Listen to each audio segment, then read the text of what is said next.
and we're back with another question for our quiz quest. This one actually has two different parts. Let's start off with part A. So we're going to only concentrate on the cylinder for a start, and we're trying to work out the total surface area of a cylinder. Now in a cylinder, what you need to realize is there's two basic parts. One is the bottom circle. Okay, so any circle, we should know that the area is pi r squared. We have actually two circles in the cylinder, so that is 2 pi r squared. Plus, when we want to work out the surface area of the middle, that is this part here, what you need to understand is when you open it up, this is going to be a rectangle. So the length of the rectangle therefore will be 2r. But this width here should be the equivalent of the circumference of a circle. So that is, this should be 2 pi r, and hence the second part of the area should be 2 pi r into 2r. So if I was to simplify this expression, we have 2 pi r squared plus 4 pi r squared. And then if we are adding this together, this comes down to 6 pi r squared. Now if I compare this with k pi, which is what is given in the question, then you can see that the k is equivalent to 6 r squared. So that answers the first part, which is find an expression for k in terms of r. Great. Now we're moving on to part 2, and I'm going to clear up a bit of working here.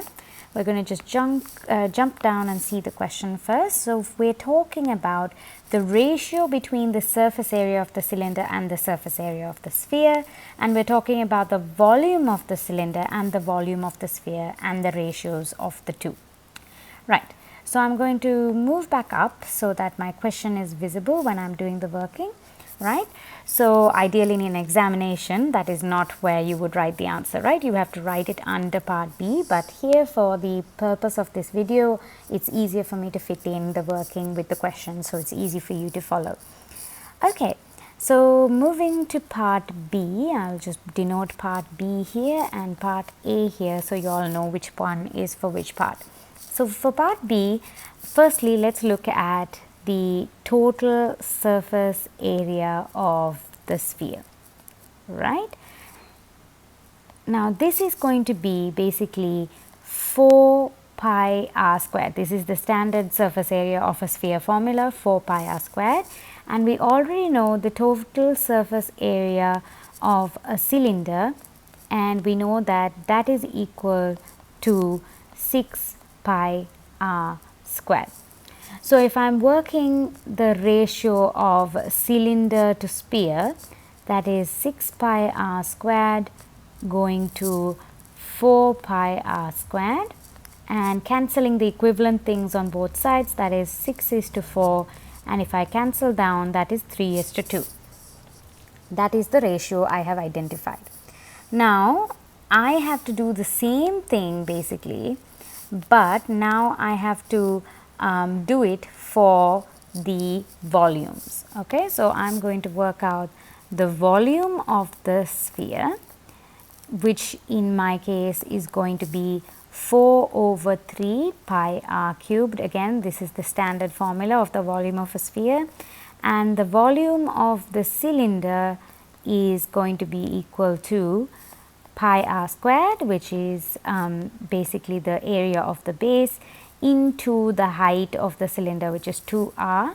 So I'm going to simplify this as 2 pi r cubed. So again, if I write the ratio of cylinders to sphere, you can see this is 2 pi r cubed to 4/3 pi r cubed. And again, cancelling down, this is going to be 2:4/3, and if I multiply both sides by 3, this is going to become 6:4, which is 3:2. So therefore, we have proved that the ratios between the surface area of the sphere and the cylinder and the volume of the sphere and the cylinder are identical to one another.